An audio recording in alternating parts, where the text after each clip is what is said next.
चाहत आणि जरूरत या 3 गोष्टींच्या टप्प्यांमध्ये तो जातो. म्हणजे सुरुवातीला गंमत म्हणून पिली जाते, 4 मुलांमध्ये 4 घोळक्यामध्ये मित्रमैत्रिणींबरोबर प्यायली जाते.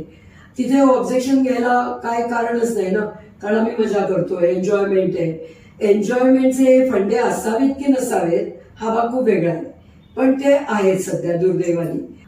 काय होतं, दारू घ्या किंवा कुठलाही अंमली पदार्थ घ्या, म्हणजे तो गांजा असेल, एमडी असेल, कोरेक्स असेल, यांनी सुरुवातीच्या काही काळामध्ये एक बरं फिलिंग येतं.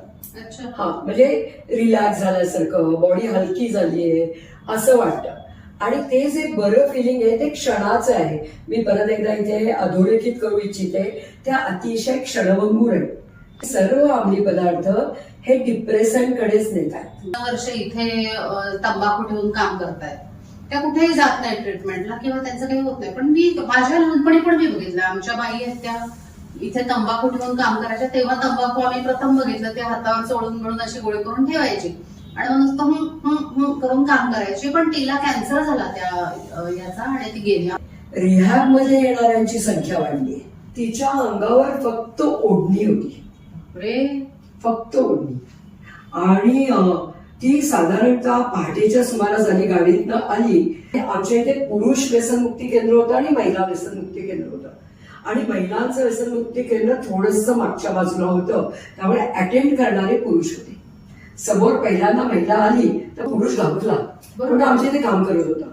आणि त्यांनी ताबडतोब सकाळी 5:30ला मला फोन लावला, ते दार बंद करून घेतलं. मॅडम, एक बाई गोव्यावरून आली आहे आणि तिला डिएडिक्शन साठी आपल्याकडे यायचं आहे, पण ती काहीच नाहीये, जेमतेम अंग झाकलं जाईल एवढीच एक ओढणी तिच्या जवळ आहे.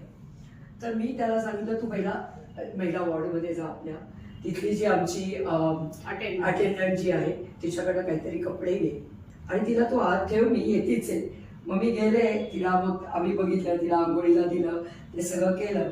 आणि मग ती महिला आमच्याकडे जवळजवळ 4 महिने होती. तिची जी जर्नी आम्ही पाहिली ना, ती काटा आणणारी होती. सगळ्यांनो, आपला जन्म हा व्यसनासाठी नाहीच आहे, मुळात आपलं शरीरही व्यसनासाठी नाहीये. त्यामुळे सृजनशीलता हा आपला मूळ धर्म आहे आणि मुलं ही आपली पहिली जबाबदारी आहे. त्यामुळे कृपया कृपया कृपया व्यसन करू नका. आणि ह्याबद्दल आम्ही सखोल चर्चा केली आहे अनुराधा ताईंबरोबर. तर आपण नक्की हा एपिसोड बघा आणि चॅनल सबस्क्राईब करा. धन्यवाद.